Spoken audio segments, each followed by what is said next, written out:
రాష్ట్రంలో ఖాళీగా ఉన్న 2 లక్షల ఉద్యోగాలను వెంటనే భర్తీ చేయాలని రాజ్యసభ సభ్యుడు ఆర్ కృష్ణ ప్రభుత్వాన్ని డిమాండ్ చేశారు. తెలంగాణ బీసీ సంక్షేమ సంఘం వర్కింగ్ ప్రెసిడెంట్ నీలా వెంకటేష్ ఆధ్వర్యంలో ఖాళీగా ఉన్న ఉద్యోగాలను భర్తీ చేయాలని డిమాండ్ చేస్తూ బషీర్బాగ్ చౌరస్తాలో నిరుద్యోగులతో కలిసి కృష్ణయ్య ర్యాలీ చేపట్టారు. అనంతరం ఆయన మాట్లాడుతూ నిరుద్యోగ యువత కారణంగా అధికారంలోకి వచ్చిన కాంగ్రెస్ ప్రభుత్వం వారికి ఇచ్చిన హామీలు నెరవేర్చడంలో విఫలమైందన్నారు. ప్రభుత్వం తక్షణమే 18,000 పోలీస్ శాఖలో ఉన్న ఉద్యోగాలు, 30,000 టీచర్ పోస్టులతో పాటు బీసీ, ఎస్సీ, ఎస్టీ, మైనార్టీ గురుకులాల్లో ఖాళీగా ఉన్న పోస్టులను వెంటనే భర్తీ చేయాలని కృష్ణయ్య డిమాండ్ చేశారు. లేని పక్షంలో నిరుద్యోగుల ఆగ్రహానికి గురి కావాల్సి వస్తుందని హెచ్చరించారు. సన్మానం చేసిన తర్వాత మెమెంటో వచ్చిన తర్వాత మరి సభ ప్రారంభమవుతుంది.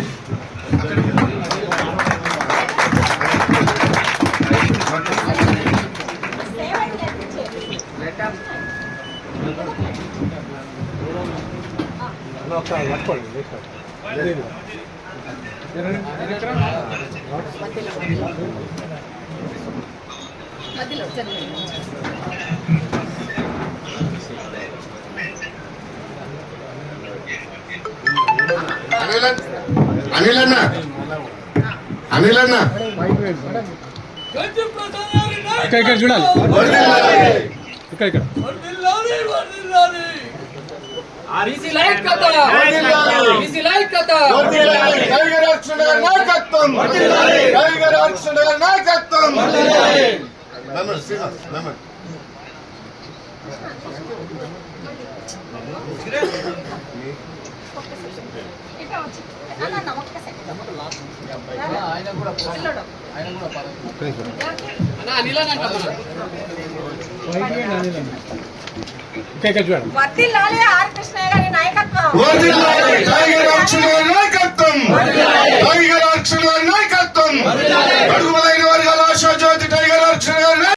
టోటల్ ఇప్పుడు 10,000 కోట్లని దీంట్లో నెట్లేగా కొట్టాలని విద్యార్థులు చదువుకోకుండా ఈ రోజు 2 రాష్ట్రాలలో విద్యార్థులు తల్లిదండ్రులు కొనాలి, వృక్ష కార్మికుల కొడుకులు అయితేంది, మేస్త్రి పని చేసుకున్న పిల్లలు అయితేంది, అదే మేస్త్రి, అదే విధంగా గోడలు చేసి సెంటరింగ్ పని చేసి, అదే విధంగా రైతుల పిల్లలు అయితేంది ఈ రోజు ఎంబీఎల్పి, అదే విధంగా విదేశాలకు పోయి కంపెనీలు పెట్టి ఫార్మసీ కంపెనీలు, అదే విధంగా ఐటీ కంపెనీలు, అదే విధంగా అనేక కంపెనీలు పెట్టి వీళ్ళని ఎట్లా అణచివేదాము, వీళ్ళని ఎట్లా చదువుకోకుండా చేద్దామని పెద్ద కుట్రతోటి ఈ రోజు ఫీజు రియంబర్స్మెంట్ తీసుకొచ్చి డైరెక్ట్ హైకోర్టులో చూపించింది. కానీ నిజంగా ధర్మంగా నీ బిడ్డ నీ భర్తం త్వరలో కృష్ణన్న గారు దానికి సమయం వేచి ఉంది అని లేదు. 100% అనేక ఉద్యమాలు, ర్యాలీలు ఈ ఫీజు రియంబర్స్మెంట్ స్కీమ్ వచ్చింది. లేకపోతే ఎవరో ప్రేమతోటో దయతోటో పెట్టలేదు. ఎందుకంటే త్యాగం చేసిండు, ఆయన త్యాగం చేసి పెట్టించిండు కృష్ణన్న. అన్ని ఈ రోజు గురుకుల పాఠశాలలు చూసుకున్నా గానీ ఈ రోజు 1000 గురుకుల పాఠశాలలు తెలంగాణలో ఈ 1000 గురుకుల త్యాగం చేసి పెట్టించిండు. ఇవన్నీ ఈ రోజు వందలాది ఆస్తులను పెట్టించుడు. ఆయన సొంత లాభాల కోసం పెట్టేది. నా జాతి బాగుపడుతుంది, నా జాతి ప్రయోజకులు అవుతారు, నా జాతి కంపెనీలు పెడతారు. 50 ఏళ్ల కింద ఆలోచన చేసి ఇవన్నీ గ్రూప్ 2, గ్రూప్ 3, గ్రూప్ 4 ఇవన్నీ ఉద్యోగాలు చేస్తున్నారంటే కారణం టైగర్ ఆర్ కృష్ణ గారని తెలియజేస్తున్నాం. అంతే ఈ రోజు రాజకీయంగా చైతన్యం అయ్యారు. ఈ రోజు రాష్ట్రంలో ఎక్కడికక్కడ నిరుద్యోగులు, విద్యార్థులు ఎక్కడికక్కడ ప్రశ్నిస్తారు బీసీలు. అందుకనే వీళ్ళని ఎట్లా దెబ్బ. రేవంత్ రెడ్డిని ముఖ్యమంత్రి అనే ఉద్యోగం నిరుద్యోగులు ఇచ్చారు. ఆయన కాంగ్రెస్ పార్టీ ఇవ్వలే. ఆయన అనుకుంటున్నాను కాంగ్రెస్ పార్టీ గత ఎన్నికలు ఎక్కడ ఉంది? కేసీఆర్ దాటికి తట్టుకోలేక కకావికలై ఒక మూలకు నక్కిపోయింది.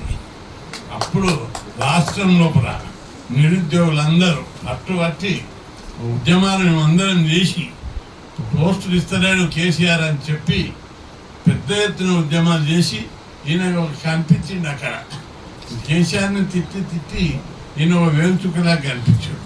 అప్పుడు ఆయనకు మద్దతు ఇచ్చి గెలిపించాడు. కేసీఆర్ను ఓడించే దమ్ము నీకుందా అని నేను రేవంత్ రెడ్డిని ప్రశ్నిస్తున్నా. ఆయన వేలు నూనుకొని మహాబలాఢ్యుడు అయిండే. మహాబలాఢ్యుడు అంటే అన్ని పార్టీలు పెద్ద వాళ్ళందరూ తలవన్నిన నాయకులు కూడా ఈయనను ఎవరు ఓడించారు ఇంకో 15-20 ఏళ్ళ దాకా అని ఫీల్ అయ్యారు.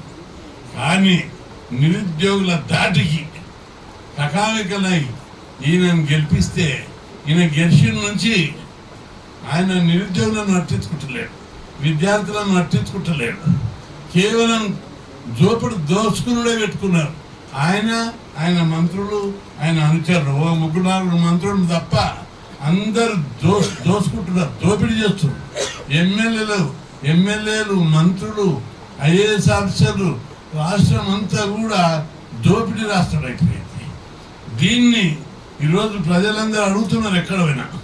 కృష్ణన్న గారు, మీరందరూ నైతిక విలువలతోటి పోరాటాలు చేస్తున్నారు, ఇన్నేళ్ళు అనేక ఉద్యమాలు చేస్తున్నారు.